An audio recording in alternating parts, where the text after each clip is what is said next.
ഭാരതത്തിന്റെ ആത്മീയ ഐക്യത്തിന്റെ സന്ദേശം ഉയർത്തിപ്പിടിച്ച് കാശ്മീർ മുതൽ കന്യാകുമാരി വരെ സഞ്ചരിക്കുന്ന ശ്രീരാമനവമി രഥയാത്രയ്ക്ക് ഗുരുവായൂരിൽ ഭക്തിപൂർവ്വ സ്വീകരണം നൽകി. ചെങ്കോട്ടുകോണം ശ്രീരാമദാസ മിഷൻ പ്രസ്ഥാനങ്ങളുടെ ആഭിമുഖ്യത്തിൽ സംഘടിപ്പിക്കുന്ന ശ്രീരാമനവമി മഹോത്സവത്തിന്റെ ഭാഗമായാണ് ഈ മഹായാത്ര നടക്കുന്നത്. ഗുരുവായൂർ ക്ഷേത്രനഗരത്തിലെത്തിയ രഥയാത്ര ഭക്തജനങ്ങളുടെ ആവേശകരമായ സ്വീകരണത്തിനിടയിൽ ഗ്രാമപ്രദക്ഷിണം നടത്തി. ഭാരതത്തിന്റെ വിവിധ സംസ്ഥാനങ്ങളെ ബന്ധിപ്പിച്ച ആത്മീയ ഐക്യത്തിന്റെ സന്ദേശം പ്രചരിപ്പിക്കുന്ന ശ്രീരാമനവമി രഥയാത്ര ജനുവരി 31 കാശ്മീരിൽ നിന്നുമാണ് ആരംഭിച്ചത്. മാർച്ച് 27 ശ്രീരാമനവമിയിൽ തിരുവനന്തപുരത്ത് നടക്കുന്ന മഹാസമ്മേളനത്തോടെ ശ്രീരാമനവമി രഥയാത്ര സമാപിക്കും. കൊല്ലൂർ മൂകാംബികാദേവി ക്ഷേത്രത്തിൽ നിന്നാണ് ദീപശിഖ കൊളുത്തി യാത്രയ്ക്ക് തുടക്കം കുറിച്ചത്.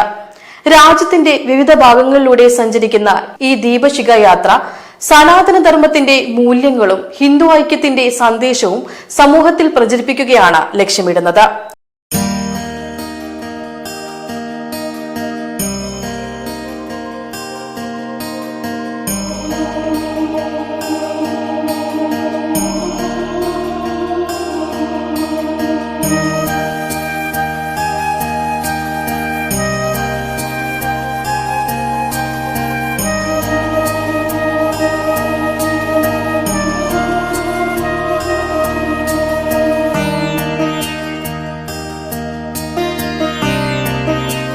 ചെങ്കോട്ടുകോണം ശ്രീരാമദാസ ആശ്രമം മഠാധിപതി ശക്തി ശാന്താനന്ദ മഹർഷിയാണ് യാത്രയ്ക്ക് നേതൃത്വം നൽകുന്നത്.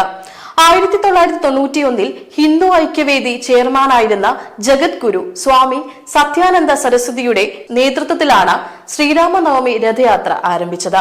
സ്വാമിജിയുടെ നവതി വർഷ ആഘോഷങ്ങളുടെ ഭാഗമായാണ് ഇത്തവണ രഥയാത്ര സംഘടിപ്പിക്കുന്നത്. രാജ്യത്തിന്റെ വിവിധ ഭാഗങ്ങളിലെ ഭക്തജനങ്ങളെ ഒരുമിപ്പിക്കുന്ന ആത്മീയ പ്രയാണമായി ഈ യാത്ര മാറിക്കൊണ്ടിരിക്കുകയാണ്.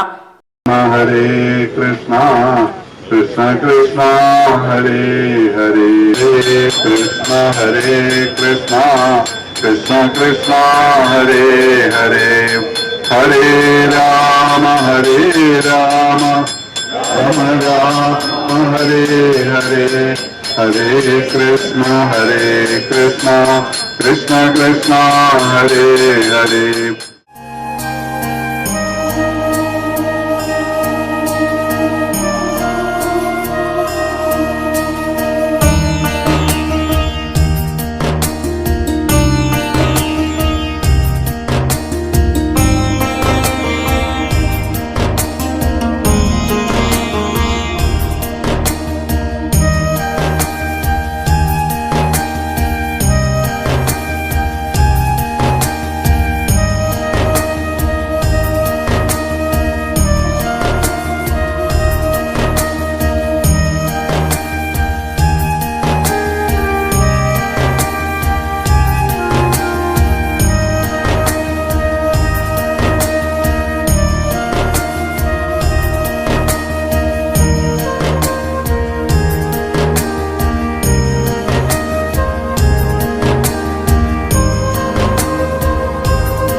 ഗുരുവായൂർ കിഴക്കേ നടയിലെത്തിയ രഥയാത്ര ഭക്തജനങ്ങളുടെ സ്വീകരണത്തിനിടെ ഗ്രാമപ്രദക്ഷിണം നടത്തി. തുടർന്ന് മഞ്ജുളാൽ പരിസരത്ത് എത്തിച്ചേർന്ന രഥയാത്ര അനുബന്ധിച്ച പൊതുസമ്മേളനവും നടന്നു. ഹിന്ദു ഐക്യവേദി സംസ്ഥാന ജനറൽ സെക്രട്ടറി KP ഹരിദാസ് സമ്മേളനം ഉദ്ഘാടനം ചെയ്തു. ഹിന്ദു സമൂഹത്തിന് നേരെ ISS എന്ന് പറയുന്ന ഒരു സംഘടനയെല്ലാം രൂപീകരിച്ച് ആ തീരദേശത്തു നിന്നും അവരെ ആട്ടിപ്പായിക്കുവാൻ ചില രാഷ്ട്രവിരുദ്ധ ശക്തികൾ പരിശ്രമിച്ചപ്പോൾ 95ഓളം വരുന്ന വീടുകൾ അഗ്നിക്കിരയാക്കിയപ്പോൾ അവരുടെ വള്ളങ്ങളെല്ലാം നശിപ്പിച്ചു കളഞ്ഞപ്പോൾ അവർക്ക് ജീവിക്കുവാനുള്ള അവകാശം നഷ്ടപ്പെടുത്തിയപ്പോൾ അവർക്കൊരാശയായി, ആവേശമായി, അത്താണിയായി അവിടെ ഓടിയെത്തി അവർക്ക് വേണ്ട എല്ലാ സൗകര്യങ്ങളും ചെയ്തു കൊടുത്ത മഹാവ്യക്തിത്വത്തിന്റെ പേരാണ് സംപൂജ്യ സത്യാനന്ദ സരസ്വതി സ്വാമികൾ. സ്വാമികളെ സ്മരിക്കുന്നത്, ഞാൻ ഹിന്ദു ഐക്യവേദിയുടെ സംസ്ഥാന ജനറൽ സെക്രട്ടറിയാണ്.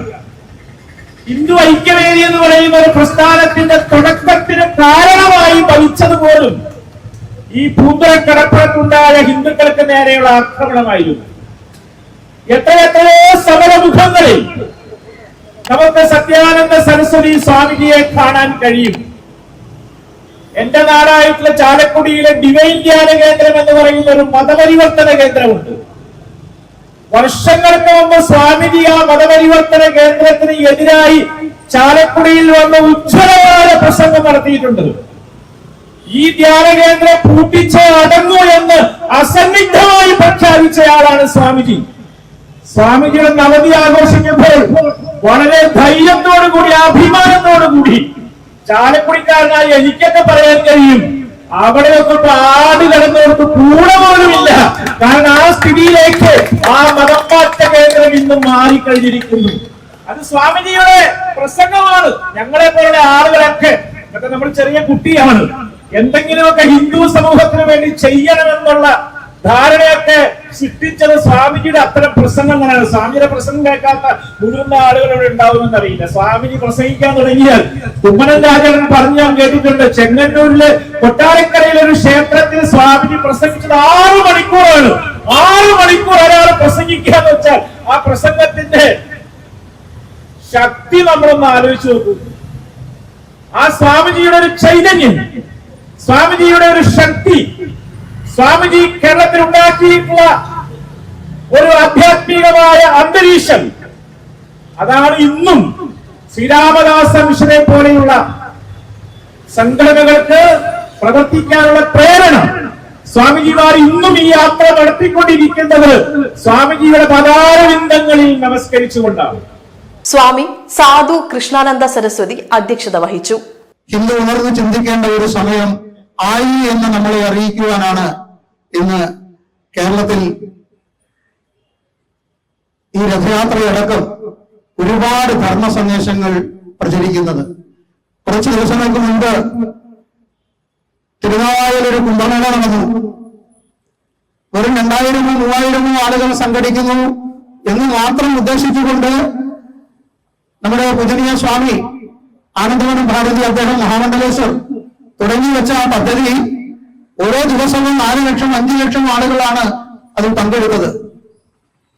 അതിനൊക്കെ പ്രചോദനമായി ശക്തി പകർന്നുകൊണ്ട് നിന്നത് സത്യാനന്ദ സരസ്വതി സ്വാമിജിയെ പോലുള്ള ആ തൃപാദങ്ങൾ തന്നെയാണ് എന്നാണ് ഞാൻ വിശ്വസിക്കുന്നത്. സ്വാമി കൃഷ്ണാനന്ദ സരസ്വതി അനുഗ്രഹ പ്രഭാഷണം നടത്തി. നമ്മൾ ചില കാര്യങ്ങൾ ആഗ്രഹിക്കുന്നുണ്ട്. പല വിഷയങ്ങളും നമ്മുടെ മുന്നിൽ വരുമ്പോൾ അതിനെ തരണം ചെയ്യേണ്ടി വരുമ്പോൾ നമ്മൾ അറിയാതെ ചിന്തിച്ചു പോകുന്നുണ്ട്, ജഗദ്ഗുരു സ്വാമി സത്യാനന്ദ സരസ്വതി പാദങ്ങൾ ഉണ്ടായിരുന്നെങ്കിൽ എന്ന്, അല്ലേ? പല സോഷ്യൽ മീഡിയകളിലൂടെയും നമുക്കത് കാണുവാൻ, കേൾക്കുവാൻ, വായിക്കുവാൻ കഴിയുന്നുണ്ട്. പരസ്പരം നമ്മൾ ചർച്ച ചെയ്യുന്നുണ്ട്. എന്തുകൊണ്ടാണ് അങ്ങനെ ഒരു ചർച്ച വരുന്നത്? സ്വാമിജി ഉണ്ടായിരുന്നെങ്കിൽ എന്ന് അതിനെക്കുറിച്ച് ആരെങ്കിലും ചിന്തിച്ചിട്ടുണ്ടോ? കാരണം സ്വാമിജിയുടെ പ്രവർത്തനങ്ങൾ എന്ന് പറയുന്ന തീരുമാനങ്ങളായിരുന്നു. നമ്മുടെ ആചാരാനുഷ്ഠാനങ്ങളെ പരിഷ്കരിക്കാനുള്ള, അതിനെ ചിട്ടപ്പെടുത്തുവാനുള്ള ഒരു തപസ് സ്വാമിജിയിൽ ഉണ്ടായിരുന്നു. എന്താണോ ആവശ്യം അതിനെ ചർച്ചാതലത്തിലല്ലാതെ തീരുമാനങ്ങളാക്കിയെടുക്കുവാൻ സ്വാമിജിക്ക് കഴിഞ്ഞിരുന്നു. ഇന്ന് നമ്മൾ ഏറ്റവും കൂടുതൽ ചർച്ച ചെയ്യുന്ന, കേരളത്തിൽ ചർച്ച ചെയ്യുന്ന വിഷയം എന്താണ്? ശബരിമല വിഷയമാണ് ഏറ്റവും കൂടുതൽ ചർച്ച ചെയ്യുന്നത്. ഇതുവരെ തീരുമാനമായിട്ടില്ല. ഒരു 15 മിനിറ്റ് വേണോ ശബരിമല വിഷയം തീർപ്പാക്കാൻ? നമുക്ക് ശക്തമായ ഒരു നേതൃത്വമുണ്ടെങ്കിൽ, നമ്മൾ ഒന്നിച്ചു നിൽക്കുകയാണെങ്കിൽ, സംഘടിതരാണെങ്കിൽ ശബരിമല വിഷയം തീർക്കുവാൻ ഒരു 15 മിനിറ്റിന്റെ ആവശ്യമുണ്ടോ? ഓരോരുത്തരെയും സ്വാർത്ഥതയ്ക്ക് വേണ്ടി, രാഷ്ട്രീയ ലക്ഷ്യങ്ങൾക്ക് വേണ്ടി ശബരിമലയെ ഇന്ന് മുൻനിർത്തുന്ന സ്ഥിതിവിശേഷമല്ല നമ്മൾ കണ്ടിട്ടുള്ളത്. നേരെ മറിച്ച് സ്വാമിജിയുടെ പ്രവർത്തനങ്ങൾ നമുക്ക് കാണുവാൻ കഴിഞ്ഞത് ഇതാണ് സമാജത്തിന് വേണ്ടുന്ന ഉചിതമായ തീരുമാനം എന്നുള്ളത് നമ്മൾ നടപ്പിലാക്കി കാണിക്കുകയാണ് സ്വാമി പ്രഭാതങ്ങൾ ചെയ്തിട്ടുള്ളത്. നമുക്ക് ഇന്നും വിഷയങ്ങളില്ലാതെയല്ല, അതെല്ലാം ചർച്ചാതലങ്ങളിൽ മാത്രമായിട്ട് ഒതുങ്ങിപ്പോകുന്നു. ഒരു യഥാർത്ഥ ഗുരു എന്ന് പറയുന്നത് ആരാണ്? യഥാർത്ഥ ഗുരു എന്ന് പറയുന്നത് ആരാണ്? സ്വാമി ശങ്കരാനന്ദ സരസ്വതി, പ്രവിത്ത സ്വാമി കിഷോർ കുമാർ, കെ സുമേഷ് കുമാർ, ബാബുരാജ് കേച്ചേരി, ഹരികുമാർ ഭട്ടതിരിപ്പാട് എന്നിവർ പരിപാടിയിൽ പങ്കെടുത്ത് സംസാരിച്ചു. പരിപാടികൾക്ക് ശ്രീകുമാർ ഇഴവപ്പാടി, KG രാധാകൃഷ്ണൻ എന്നിവർ നേതൃത്വം നൽകി. നിരവധി ഹിന്ദു സംഘടനാ പ്രവർത്തകരും ഭക്തജനങ്ങളും പങ്കെടുത്ത പരിപാടിയിൽ ഗുരുവായൂർ ക്ഷേത്ര നഗരത്തിൽ ആത്മീയ ആവേശം സൃഷ്ടിച്ചു. രാജ്യത്തിന്റെ വിവിധ ഭാഗങ്ങളിലൂടെ സഞ്ചരിക്കുന്ന രഥയാത്ര സനാതന ധർമ്മത്തിന്റെ സന്ദേശവും ഹിന്ദു ഐക്യത്തിന്റെ പ്രാധാന്യവും സമൂഹത്തിലേക്ക് എത്തിക്കുന്നതിൽ വലിയ പങ്ക് വഹിക്കുമെന്ന് സംഘാടകർ പറഞ്ഞു. ശ്രീരാമനവമി മഹോത്സവത്തിന്റെ ഭാഗമായി നടക്കുന്ന രഥയാത്രയുടെ തുടർ പരിപാടികൾ സംസ്ഥാനത്തിന്റെ വിവിധ ഭാഗങ്ങളിൽ നടക്കും. 26-ന് ചെങ്കോട്ടുകോണം ജ്യോതിക്ഷേത്ര സന്നിധിയിൽ ശ്രീരാമദാസ ആശ്രമത്തിൽ ശ്രീരാമനവമി സമ്മേളനവും 27-ന് വൈകിട്ട് 6-ന് കിഴക്കേക്കോട്ട ആപേതാശ്രമത്തിൽ നിന്ന് ആരംഭിച്ച പാളയം ഹനുമത് ക്ഷേത്രം വരെ ശ്രീരാമനവമി പാതുക സമർപ്പണ ശോഭായാത്രയും നടക്കും. സമർപ്പണത്തിന് ശേഷം ശ്രീകാര്യം ചെമ്പഴന്തി വഴി എത്തിച്ചേരുന്ന ശ്രീരാമനവമി രഥയാത്ര ചെങ്കോട്ടുകോണം ശ്രീരാമദാസ ആശ്രമത്തിൽ നടക്കുന്ന മഹാസമ്മേളനത്തോടെ സമാപിക്കും.